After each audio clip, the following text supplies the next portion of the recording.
Hey folks, Raging Poo here, bringing you a new deck today of my own design.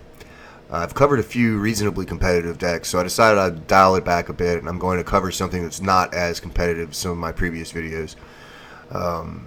If I were to rank this deck, I'd probably put it on the tier list as a tier 3 or tier 4, but nevertheless, I've had a lot of fun with this deck. I've made it on paper after testing it online, and I played at my local game store from time to time. But I would not suggest playing this deck in a very competitive meta. It's not likely to win very many games. But in games with your more casual friends, this is a great deck. It's very good. It's very powerful, kind of fast in an environment like that. But we aim to go off around turn 4 through 6 is around the time that I want to win the game. And my commander here is Damia, Sage of Stone. She's pretty sweet. When I saw this card, I wondered to myself, how am I going to build around her? The problem she has is very similar to the problem of Maelstrom Wanderer, which is you need a certain amount of ramp in the deck to get her out quickly. But then if you draw cards with Damia or you cascade with Maelstrom Wanderer, chances are you'll hit some ramp because you have so much in your deck. So I thought, what is going to go good with all these cards in ramp? And I decided with Primal Surge. This card's really sweet in this deck. There are only permanents in this entire list, with the exception of this card. So whenever you cast it, it says put your library onto the battlefield, which is pretty powerful. From there, we win the game with Laboratory Maniac, ending it with Gitrog Monster and cracking a fetch land. And we can also do this safely with Teferi in play. So compared to the other two decks that I covered, this one's pretty straightforward. There are a lot of interesting and unique interactions, but the game plan is pretty simple.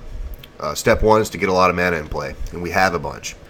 We have a lot of fast artifact mana, we have creature mana, we have enchantment mana to get out quickly. After that, the only goal is to obtain and cast Primal Surge. And to do that, we have a few different ways. One, you can Fearsome Path to get Runescarred Demon. Runescarred Demon can find Primal Surge. Same with Sidisi finding Primal Surge. And we also have Survival of the Fittest to set this up. There's only a little bit of interaction in this deck because of the stipulation that is placed on the deck. We have a Seal of Primordium, Reclamation Sage for artifact and enchantment removal. There are also a few permanent-based counterspells in Venser, Mystic Snake, and Decree of Silence.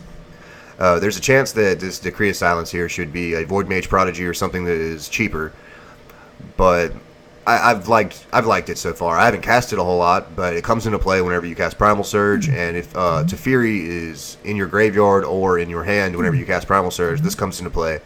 And the first 3 spells that are cast by the opponents are countered, so it reduces the likelihood that they'll be able to disrupt you. This card even beats Sudden Shock, which is pretty sweet. Here, another reasonably interactive spell is Telepathy. This is probably one of my favorite spells, if not my favorite spell in all of Magic.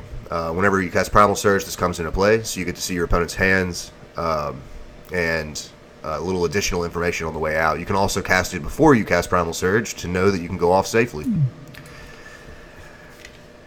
Damia here draws a ton of cards, but we also have other draw card effects like Recycle, Consecrated Sphinx, Future Sight, which is kind of like draw card, Notion Thief, Rhystic Study, and Necro.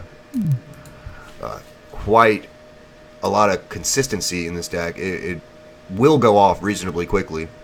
One thing I want to talk about real quick before I end this deck tech is the fact that one of the worst things that can happen to Damia is that you are flooded with lands.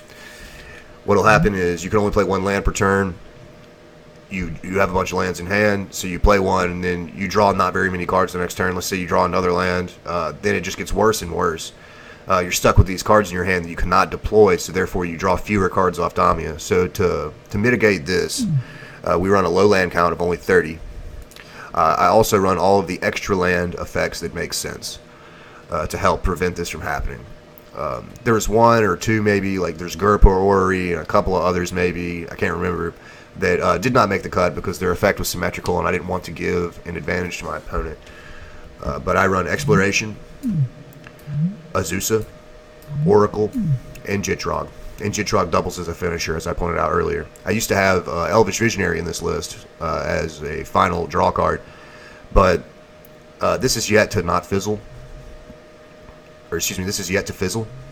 It has not happened yet where I did not have a fetch the land and play it. I could not win the game this way. But even if that does happen, or if I'm at 1 life or something like that, then I can cast a spell as long as I have another spell in my hand with recycle, and I'll also win the game. So I think I've covered just about everything I want to cover here. Let's get to some games.